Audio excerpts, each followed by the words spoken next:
sebenarnya, cuma dikhawatirkan kan ada kebosanan, atau sebenarnya kan lebih baik bahwa ketika ngaji itu setiap ngaji bertambah ilmu gitu. Sehingga sehingga dengan ada kajian seperti ini ya, seperti yang ibu-ibu laksanakan, itu jadi terstruktur lah, ada kurikulumnya jelas, ada yang ingin dicapai sampai segimana tuh dalam 4 tahun itu. Cuma kalau tafsir Jalalain sendiri, karena ini tafsirnya kita seminggu sekali, terus tafsir itu kan satu Al-Quran ya lumayan lama waktu. Saya aja yang setiap hari selesainya itu baru berapa tahun, 9 tahun ya kalau nggak salah itu. Baru beres. Jadi kalau tafsir Jalalain mungkin 4 tahun, dengan asumsi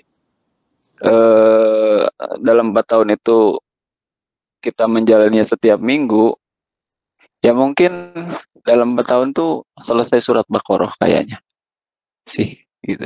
Dan itu pun sudah hebat sih menurut saya.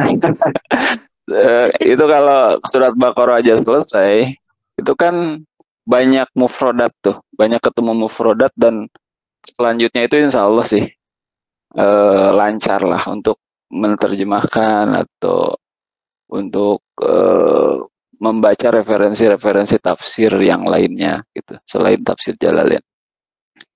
Hanya nanti harus dikuatkan di pelajaran nahwu sorofnya aja, nahwu sorof, terus ya memperbanyak itu mufrodat. Mufrodat itu kan ketemu di tafsir Jalalain, ketemu nanti di pelajaran fikihnya, di kitab-kitab fikih. Nah, bahasa Arab mah gitu-gitu aja kan. Maksudnya setiap bahasa itu sebenarnya kita nggak perlu menghafalnya gitu. Menghafalnya nggak perlu sebenarnya. Lebih bagus seperti ini, ketemu kata yang baru, ketemu kata yang baru. Nanti lama ketemu lagi kata yang sebelumnya gitu, diulang. Akhirnya lama-lama hafal gitu. Seperti itu sih. Menurut pengalaman saya juga ketika mondok kayak gitu. Nggak pernah menghafal mufrodat tuh, nggak pernah. Tapi karena keseringan ngaji kitab, keseringan ketemu dengan kata-kata ini gitu dalam bahasa Arab, ya akhirnya lama-lama hafal juga. Terus nanti dipraktekkan membaca sendiri gitu. Ustaz Jajab sepertinya punya itu, misalnya Qiraatul Rasyidah ya, gitu. Itu baca, mulai nyoba-nyoba baca sendiri. Kalau nanti sudah tamat inilah nahwu sorofnya tuh, jadi dipraktekkan kaidah-kaidahnya seperti itu. Insya Allah dalam 4 tahun sih bisa tamat lah, insya Allah. Sehingga bertambah banyak ustazah di Cianjur khususnya, sehingga pengajian itu tidak hanya sekedar tadarus baca ya, tapi juga ini pembahasan yang sifatnya penambahan ilmu. Baik Bu, saya ingin ini dulu membahas soal ujian kemarin, supaya kalau misalnya kemarin ada yang salah gitu, bisa dikoreksi, bisa langsung tahu oh salahnya di sini gitu. Ini kelihatan nggak Bu? Belum ada Ustadz. Belum. Oh belum ada. Oh belum.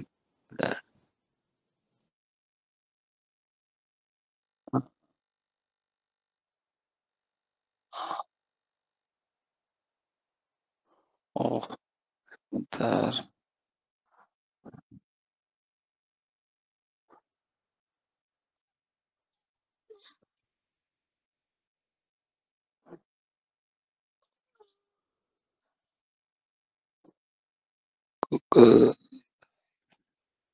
Soalnya kemarin itu kan nomor 1 ya. Jawaban yang salah untuk pertanyaan mengapa kita perlu membaca basmalah setiap memulai sesuatu yang baik. Jadi kita mencari jawaban yang salahnya.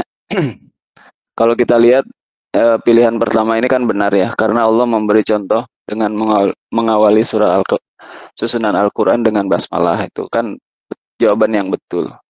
Kemudian yang kedua juga, karena perbuatan baik ya harus diawali dengan basmalah, karena ada hadis yang mengatakan kullu amrin dzibalin la yubda'u fihi bismillahirrahmanirrahim bahwa akto gitu.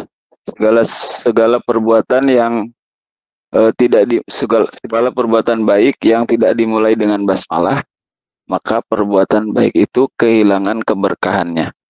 Jadi jawaban yang kedua juga benar.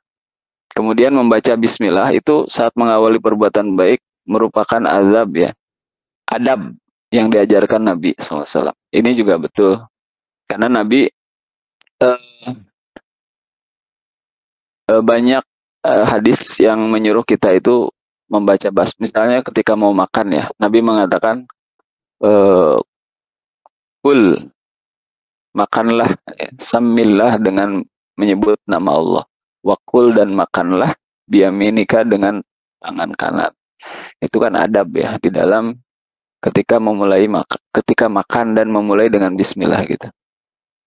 Jadi di sini yang dicari adalah jawaban salahnya. Berarti yang salah itu yang pilihan nomor 4. Nah, ini alhamdulillah banyak yang benar nih. Dari 38 ada 27 yang benar.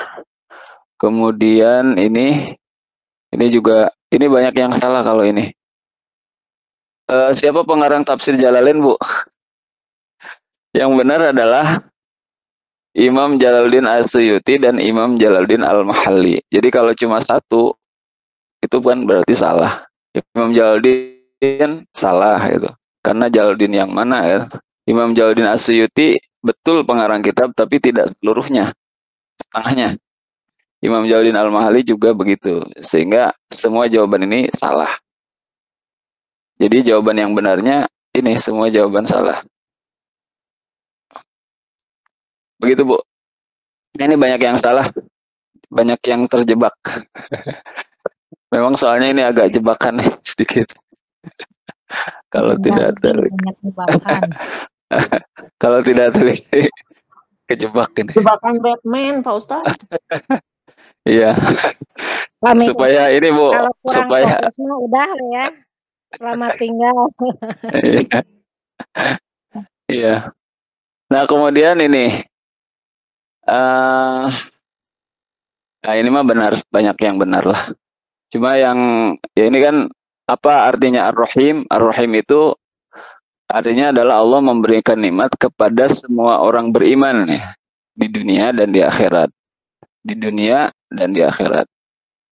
Karena sifat Ar-Rahim itu hanya untuk orang beriman. Gitu. Nikmatnya berupa apa? Nikmatnya berupa hidayah di antaranya. Kan kalau orang kafir tidak dikasih nikmat hidayah.